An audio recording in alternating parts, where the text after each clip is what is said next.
I go man with me, I go wings. You gon' step in my ship, you gon' mess with the king. Welcome to more Fanime. What's up, everybody? Today I want to take a deep dive into one of the most unique characters in all of anime and one of the most interesting characters in all of One Piece. That's the man, the myth, the bombastic Buggy. Does Buggy have a last name? I was just trying to think of that. I was like, is it just Buggy? Just double checking. Yeah, it's just Buggy. I heard the fans have said Buggy the Clown and all those fun nicknames, but I believe it's just Buggy. For all we know, I believe Buggy has a lot of mystery surrounding him. He's one of the characters that when I first met, I thought, oh god, what is this? What is this One Piece? What's with these clown villains? Who's this loser?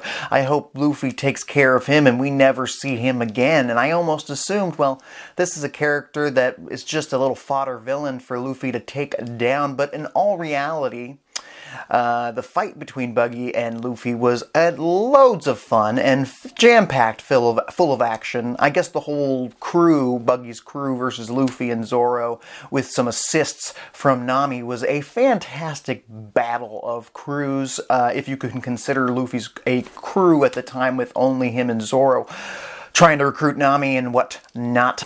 Buggy's debut was absolutely fantastic. This dude came off as a fucking villain. I believe he kills or executes one of his crewmates because they said something about his nose being weird, or he thought they did. He kind of had a tick at first where he'd be freaking out every time someone mentioned the nose. Again, his fight with Luffy was great. He gets to be a part of the very first cover story in One Piece, one of the only ones that was actually animated in the anime, where he has to go back and get the rest of his body that was separated by Luffy. He gets his crew back together. He gets his body back together. He joins forces with Alvida. Alvida becomes part of Buggy's crew, essentially, probably his top tier member at that time. Slowly but surely we learn that Buggy is so good at getting new crewmates, constantly picking up major players, and now badasses beyond belief are currently on Buggy's crew. But before we get to that, Buggy tries to attack Luffy again at Rogue Town, whatever you want to call it, tries to execute him. Luffy gets saved, possibly by his father, Dragon. Buggy gets captured by the Marines. I think he might have escaped, because then later we get to find out that he's looking for Captain John's treasure. I think it might have been right before the Grand Line, or at the beginning of the Grand Line. He got a hot tip that, Captain John's treasure was nearby, but it didn't work out that way. He ends up running into Ace, of all people, befriending Luffy's brother, realizing Ace is one of the top diggity dogs of the Whitebeard crew, and he's like, I ain't messing with that. We might as well just party with the guy. We start to learn that Buggy isn't all that bad.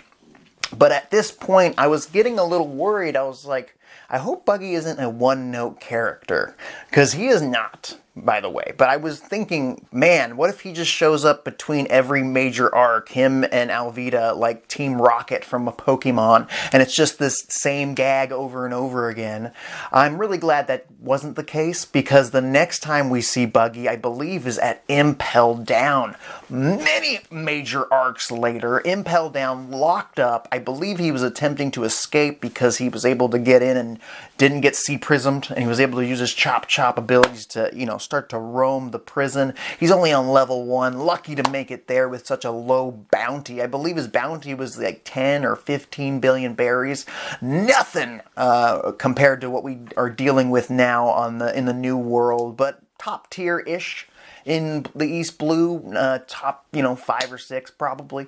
Either way, Buggy's running around, runs into Luffdog. Luffdog and Buggy team up, and it's a major team up, and it feels earned. You're like, these guys were, they had a little bit of a feud, and now they're working together to escape the prison. I got jazzed the first time I saw, and that was revealed to me. I was like, hell yeah.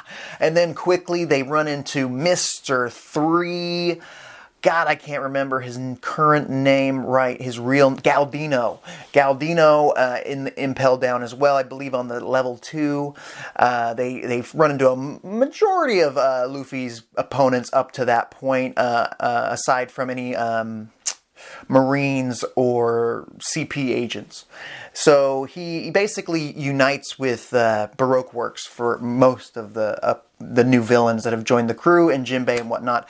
Regardless, Buggy's part of this gang, and he's kind of leading the charge by releasing all the prisoners from like level 2, 3, and 1, possibly 4, releasing all these lower level prisoners, and they think that Buggy's just this god. He's like, Buggy, you freed us, this is great. And they basically believe anything that Buggy says, even if he's being sarcastic, and they just think he's a badass. You know, they find out he's part of, we find out he's part of, originally part of Goldie Roger's crew, which I thought was a dope reveal, finding out that he was in a crew with Shanks, which I believe we already knew from his origin story, knew that he was part of a crew with Shanks, but finding out they were both on Goldie Roger's ship, boom, mind blown. And Buggy never used that, probably because he didn't want to be hunted to the ends of the earth by the admirals, but he never used that, the fact that he was part of Goldie Roger's crew, to boost him up early on in his pirate career. He kind of leans into it now, you know, being an emperor and whatnot. Spoilers, if you haven't made it to that part. He is now an emperor, yes! After escaping Impel Down, after assisting Luffy sort of at Marineford. I believe even Whitebeard remembered Buggy, which was super dope. Buggy broadcasted his bombastic nature to the entire world, revealing so many secrets and whatnot about himself, and made it look like he was leading the charge and whatnot, part of this big raid. But I don't remember him doing much other than being chopped up like sashimi by our boy Mihawk, but couldn't cut him because he wasn't using hockey, and you can't cut a chop man. I can't believe we haven't even spoken about how his ability is badass. Don't tell me you wouldn't want Buggy's ability to separate your body and have it float and be all weird and go, like, let's say you're sitting in a chair and you're like, God, I'd like to get a nice brewski from the refrigerator. You send your hand over there, both hands, one opens the door, one grabs your beer, they close the door, bring back your hands, and you're like, that'd be a nice ability. You could use that on a day-to-day basis. You can use that in battle, and we've seen Buggy use it, you know, not to the best of effects, but every once in a while he'll kick some ass, like when he teamed up with Luffy and punched out those guards and whatnot, and the human-faced lions. So Buggy leaves Marineford now with an army of top-tier pirates that I wish honestly had more of more detail to them and more backstory to them. Maybe 2 or 3 of them. I would rather Buggy have recruited like 3 top-tier, fully fleshed out characters than this army of nobodies that really don't have any character other than Buggy rules. And it's fine to be like that because you don't want them to overshadow Buggy, but it would have been kind of cool for Buggy to have a squad stronger than Alvida and Mr. 3, who Mr. 3 stuck around though. Mr. 3 has kind of become Buggy's right-hand man. Mr. 3 is nobody to be laughed at. Have you seen his abilities? The wax wall. He went toe-to-toe with Magellan. What a great right-hand man to have. And someone who's been fleshed out through the Baroque Works arc. It's perfect fit, those two working together. Later on, we find out that Buggy becomes a fucking warlord. He gets used in the 3D2Y TV special, which was fantastic, where he takes credit taking down Burndy World, really boasting up his warlord. Honestly, I wish we got to see Buggy as a warlord doing more. I'm not sure what, but just like taking credit for other shit in the news, just really piling up these achievements that he did not earn, like in 3D2Y. I wish we got to see more of him being a warlord over the 2-year time skip. Hopefully we'll get some kind of flashbacks down the line of him doing incredible things, or at least leading the charge for such things. He eventually gets stripped of his warlord title thanks thanks to, the Reverie, Luffy, he gets attacked by the Marines, but luckily at the last second saved by our boy Crocodile, one of the best villains in the entire series, and Mr. One. They're like, hey, Buggy, remember all that money we loaned you? Which I thought Buggy might have gotten all that money from Captain John's treasure, which is still a thread that he can go to down the line that Oda has set up. Like, what is Captain John's treasure? It has to be important. It's been mentioned way too many times in the series to not be important. He's one of the only few characters we've seen. Was he on the Rocks Pirates? I believe. We saw his body in Thriller Bark. It's all connecting. Oda's so good at connecting these threads, and he hasn't even pulled the Captain John treasure one yet. And we're waiting on that. For Buggy's character, is probably going to be a major detail. Buggy literally has a major chance of becoming King of the Pirates by the end of the series, and I wouldn't blink an eye, and I'd be like, you know what? Tracks. So Buggy is now on the run. He's, being cornered by Crocodile, asking for his money back that he loaned him to start the Buggy delivery service while being a warlord. Buggy's like, whoa. I might not have that right now, but hey, I got a huge army. You could use them. And Crocodile's probably thinking, I could become an emperor. By having this big army, I have enough of a history with the newspapers and whatnot. My bounty's sky high right now. I've done some shit that we have no idea he's been doing, maybe in the shadows. Maybe that's why we haven't learned what Crocodile's been up to just yet. I hope whatever it is, it turns out to be better than what Lucci got when he came back into the story and just getting beat down. I hope Crocodile gets a major moment in the story. I'm so glad he's aligned himself now with Buggy. He wants to use Buggy's army to boost him up. But before he decides to do that, he calls a friend, a former colleague from the Warlords, and Buggy's like, ah! And Mihawk, Buggy's talking to, or Mihawk's talking to Crocodile, and Crocodile's like, hey man, you want to join up? And Mihawk's like, I got nothing better to do. So then we get one of the strongest characters in the entire story, possibly strongest, probably top 5 in the entire One Piece world. Good chances on the Cross Guild. I don't know who came up with the name, the Cross Guild, but it's great. Buggy gets some flyers made by his squad. He's got a whole printing press operation. At the very least, they're probably going to make plenty of money now that they got 2 heavies. They've got Mihawk and Crocodile and Buggy, all 3 characters that I would love a real in-depth backstory for. All 3 characters shrouded in mystery. Not only that, Buggy has acquired Mr. One, who follows our boy Crocodile, and possibly Perona when she returns to Mihawk, when, whatever happened to her storyline gets figured out. That's a possible member of the crew. Total win-win there. He's already got Alvida, Mr. 3, his original crew, this entire impelled down army. Buggy's set. Buggy is set. They get the information, at least Big News Morgan, or the Army, the Marines, the damn Gorosei get the information that these 3 major pirates, former warlords, have united. And I wouldn't be surprised if more former warlords join the Cross Guild just to keep themselves safe from being hunted down by admirals or worse. I wouldn't be surprised if Boa Hancock has to, do that, possibly, just to protect Amazon Lily. That's a fair deal, if you ask me. If I was Boa Hancock, I got to do something to keep them from attacking my fucking village every 3 weeks. Not happening, buddy. The damn calm belt isn't enough any longer.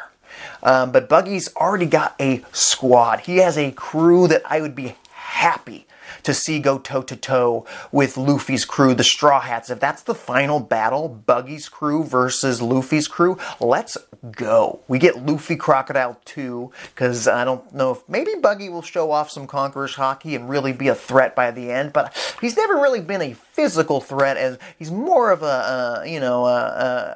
he's a leader. But Luffy's a great leader too, but I would say Buggy draws even more power into his squad, having Mihawk and Crocodile. The government gets the information they have united, and assumes, because of Buggy's backstory of being on the Cross Guild and the being on Goldie Rogers' crew and being part of Shanks' crew, who's also a emperor, they decided, oh, it's got to be him. Buggy's got to be the leader. And they looked at the flyer that I believe Buggy's crew put together and were like, Cross Guild. This is great graphic design here, sir. It looks like Buggy the Clown is the leader because he's front and center. They put Buggy right in the middle where probably Crocodile's head should have been. So the whole world thinks that Buggy's in charge, Buggy's the captain, and he's got his right and left hand men, Crocodile and Mihawk. He looks like a badass now. He looks like he's built his legacy. If he only gets to emperor status, that is huge. How many emperors have there been in the entire history of One Piece? We don't know. Probably not a lot. And Buggy's on that list. Through hook and through crook, he's got a multi-billion berry bounty. He's killing it right now. Buggy is killing it. He needs a major backstory. We need to see more about what he's been doing over these last 2 years and what he's been doing now with the Cross Guild. I want them to have their own arc. Just like in My Hero Academia when they did My Villain Academia. I want to see one Cross Guild piece for a hot minute. I want to see what their adventures are like, what their dynamic is as a crew. I want to see them eventually fight the Straw Hats or a different member, maybe Shanks' crew, and they probably get their asses kicked by Shanks' crew, actually. So maybe the Straw Hat crew. But I'm just so pumped for the Cross Guild and for Buggy. Buggy is easily one of my favorite characters, surprised favorite characters that I thought I was just going to hate when I realized he was going to be a reoccurring character. I was like, no! But then when he turned out to be such a badass in all these situations, even though he's a coward, when the time comes, he's willing to step up. And he's an opportunist more than anything. He's an ultimate opportunist. And when he sees an opportunity to boast and build his brand, he's there. He's doing it. He's hot. He's what's hot right now in One Piece. I would say his crew would even have more of a, I don't even know what the word would be, but they're probably on the list of emperors above the Straw Hats. I would say the Straw Hats are the bottom tier right now. Like, just because they took out Kaidou, who knows what kind of shit Crocodile's been up to and Buggy has been up to with them now. Buggy could end up being the top diggity emperor of all time, and like mentioned, a fucking king of the pirates if Luffy dies, or if something happens where Luffy just can't take up the mantle, but it has to be given to somebody, and Buggy just gets all the credit, and Luffy just doesn't give a damn anymore. He's just happy these crew's alive, and they got their journey was completed, and they had a great time, and he just wants to go on another adventure. And Buggy takes up the crown, getting all the credit. Luffy don't give a damn. He don't want to be no hero. Buggy might want to be a hero. Buggy could be the greatest hero of all time, according to the newspapers and whatnot. We'll have to wait and see. I really like Buggy. What do you guys think of Buggy? Please comment down below. Let me know. Honestly, if Buggy made the ultimate sacrifice at the end of the series, maybe Blackbeard kills him or something crazy like that happens, ooh, buddy, I'll be shedding some tears. Don't forget to subscribe to more Fanime. Talk to you later.